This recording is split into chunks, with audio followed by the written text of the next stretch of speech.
Hello and welcome to Everyday Lessons Every Day. I'm David McBee. Based on my book by the same name, this podcast is for those of us who believe in personal growth and want to improve every day. This is episode 11. The actions that lead to success are easy to do. I don't know about you guys, but my mom taught me to floss every day. And for most of my youth, I didn't floss. You might say I was lazy or that I had poor oral hygiene, but I'd say that I didn't floss for two reasons. One, I couldn't see the downside of not flossing. After all, it wasn't like I was getting cavities. My checkups went great. Sure, my gums were a little sore when the dentist flossed my teeth, but otherwise, what was the big deal? The second reason I didn't floss was because it was easy not to. I'd brush my teeth and then go about my day.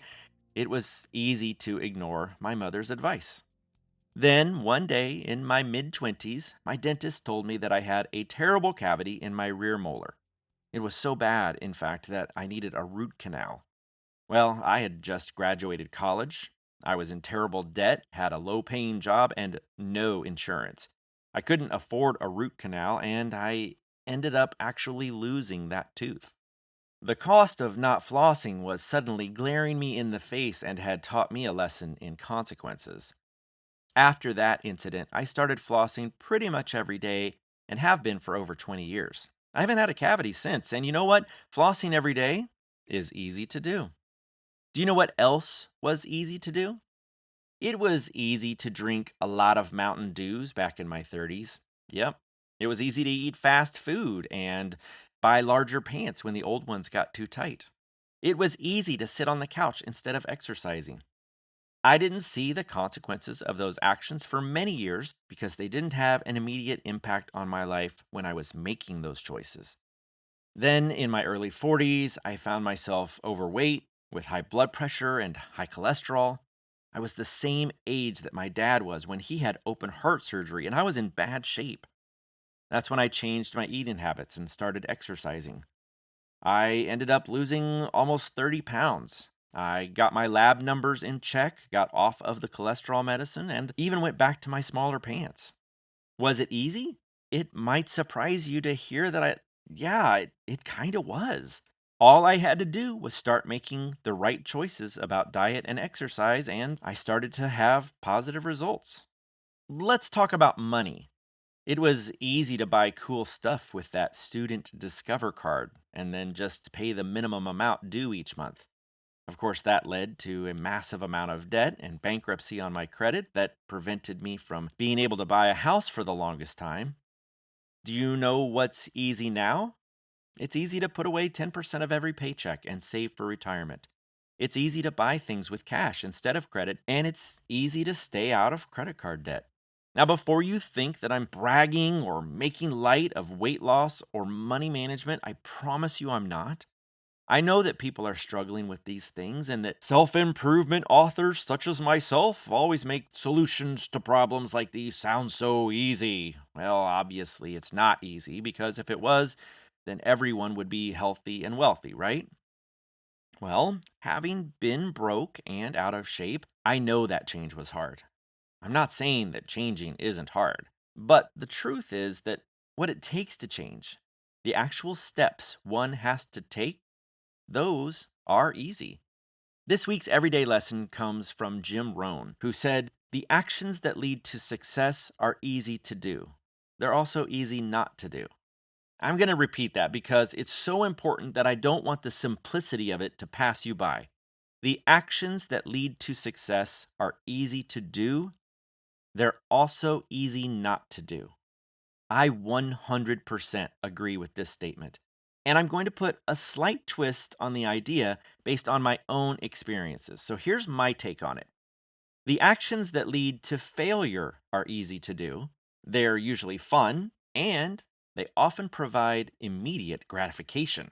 Meanwhile, the actions that lead to success, which are technically also easy to do, are usually not as fun and often take time to reap their rewards.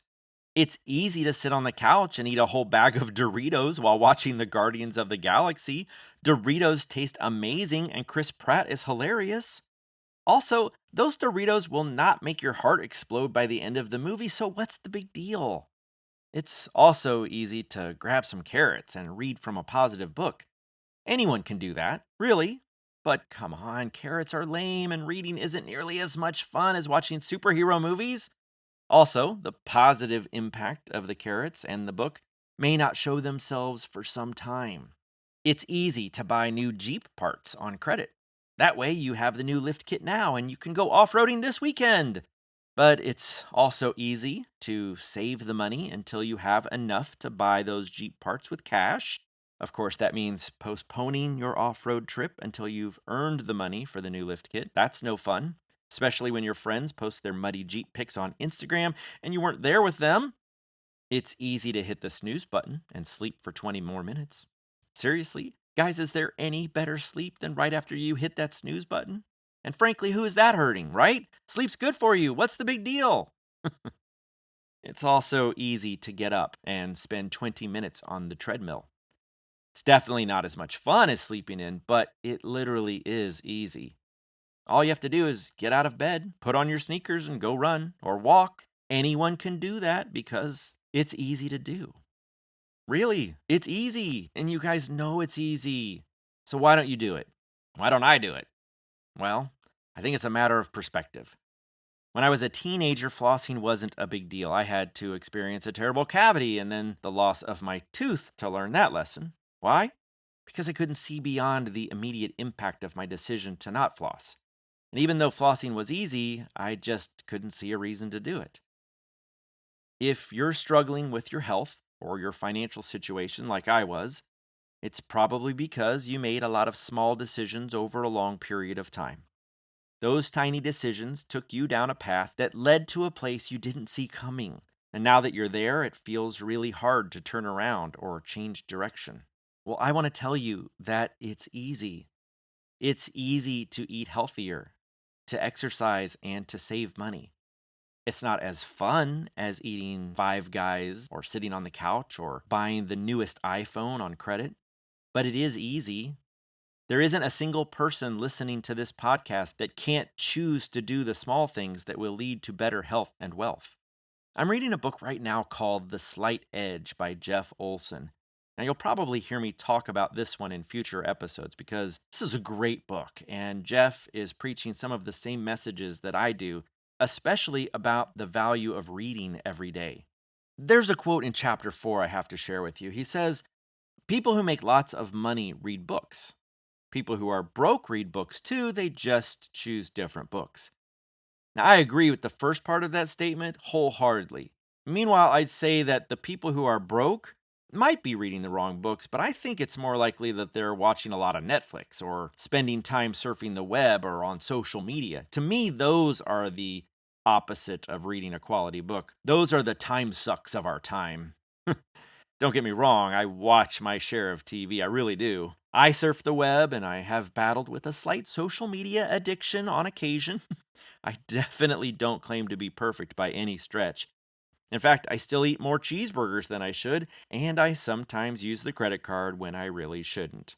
But I try to balance those actions that I know will have negative consequences with the positive actions that I know will lead to good results.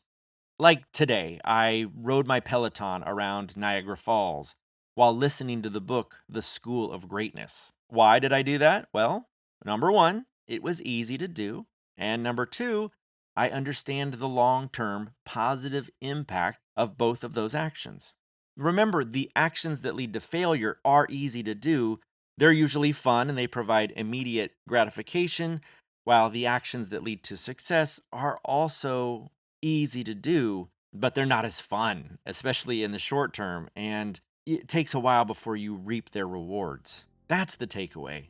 It's all easy to do. The good choices, the bad choices, they're tiny little choices that you make every day, and frankly, you just have to have some perspective to decide, will this have a positive impact on me long term, or will it have a negative impact on me long term?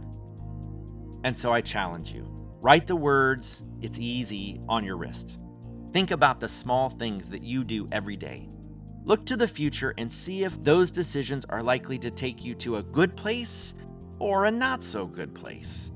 Consider changing those small habits now so that years from now you are healthier, wealthier, and happier.